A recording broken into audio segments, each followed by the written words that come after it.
एक छोटे से गांव में गोपाल नाम का युवक अपनी पत्नी लक्ष्मी के साथ रहता था। गोपाल बचपन से ही अनाथ था और उसका पालन पोषण गांव वालों की मदद से हुआ था। शादी के बाद उसकी जिंदगी और कठिन हो गई क्योंकि उसके पास खेती लायक जमीन तक नहीं थी। रोज दूसरों के खेतों में मजदूरी कर दोनों किसी तरह 2 वक्त की रोटी जुटा पाते। लक्ष्मी अक्सर गोपाल से कहती, सुनो जी, ये कैसी जिंदगी है। हम दिन भर हाथ तोड़ मेहनत करते हैं और बदले में हमें बस 2 वक्त का खाना मिलता है। कब तक यूं ही जिएंगे? गोपाल हमेशा हंसते हुए जवाब देता, लक्ष्मी, धैर्य रखो। भगवान देर करता है, अंधेर नहीं।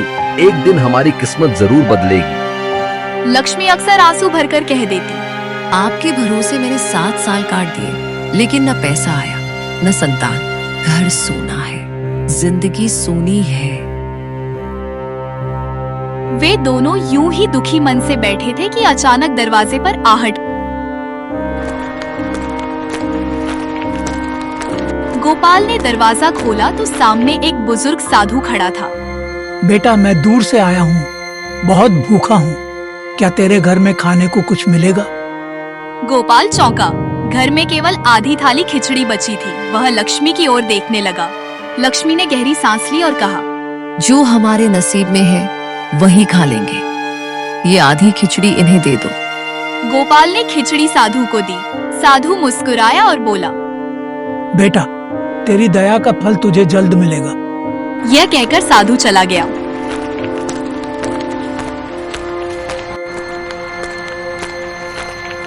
अगली सुबह जब गोपाल खेत पर काम करने गया तो अचानक वहां कुछ सरकारी लोग आए।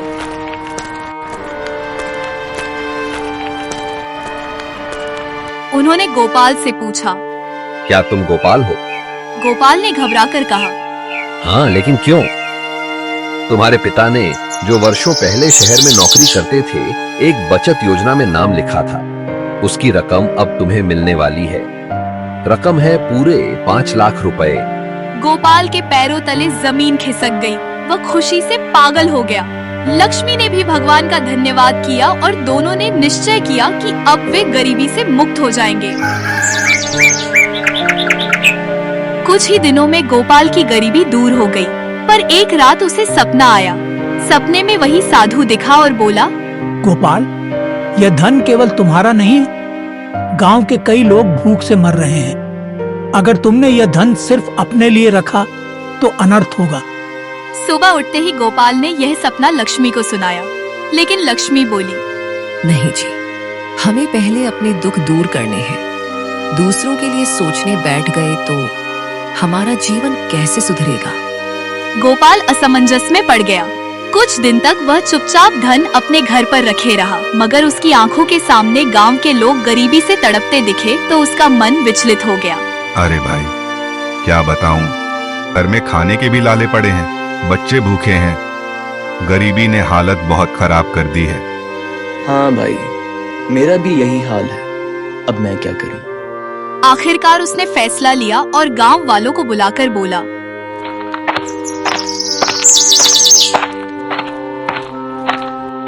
भाइयों, यह धन मेरे पास आया जरूर है, पर इसका कुछ हिस्सा आप सबका भी हक है।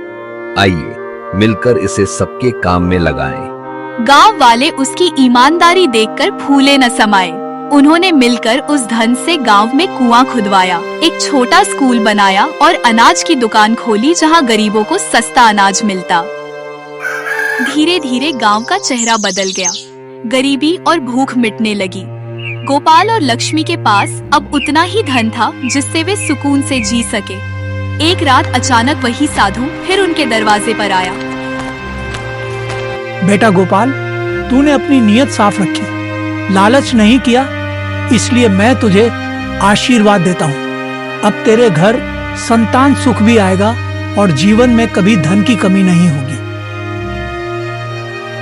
साधु यह कहकर अदृश्य हो गया। कुछ महीनों बाद लक्ष्मी माँ बनने वाली थी। वह खुशी से झूम उठी। गांव वाले भी गोपाल को दुआएं देने लगे, क्योंकि उसकी ईमानदारी और त्याग ने पूरे गांव का जीवन बदल दिया था।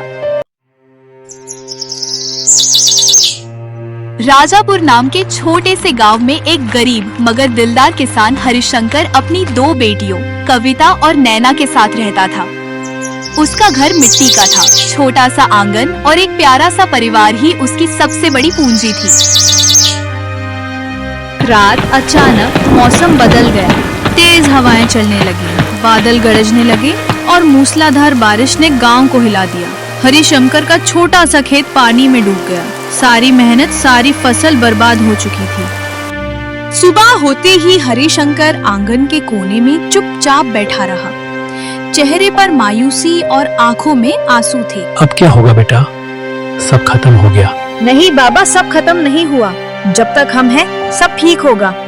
हम गांव वालों से मदद मांगेंगे बाबा, आप चिंता मत कीजिए। हर दिन की तरह उस तूफान से पहले भी हरिशंकर बोर होते ही अपने छोटे से खेत में काम करने निकल जाता। धूप में पसीना बहाते हुए भी उसके चेहरे पर एक ही सपना होता, अपनी बेटियों को खुश देखना।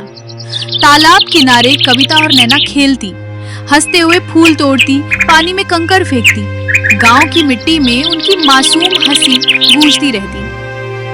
शाम को जब हरिशंकर घर लौटा तो दोनों बेटियां दौड़कर गले लग जाती।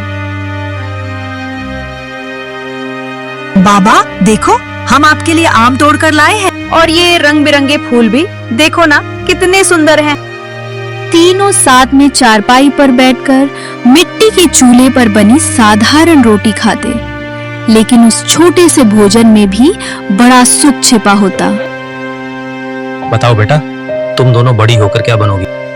मैं आपके साथ खेत में काम करूंगी बाबा, ताकि आप कभी अकेले न रहें।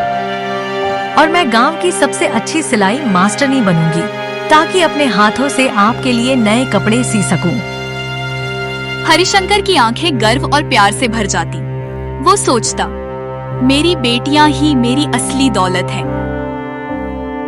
तूफान ने खेत उजाड़ दिया था, लेकिन बेटियों ने हिम्मत नहीं हारी। कविता और नैना गांव-गांव घूमी, किसी ने बीज दिया, किसी ने अनाज, कोई हल चलाने आया तो कोई बैल लेकर। गांव वालों ने बेटियों की सच्चाई और मेहनत देखी और सबने मिलकर खेत को फिर से जिंदा कर दिया।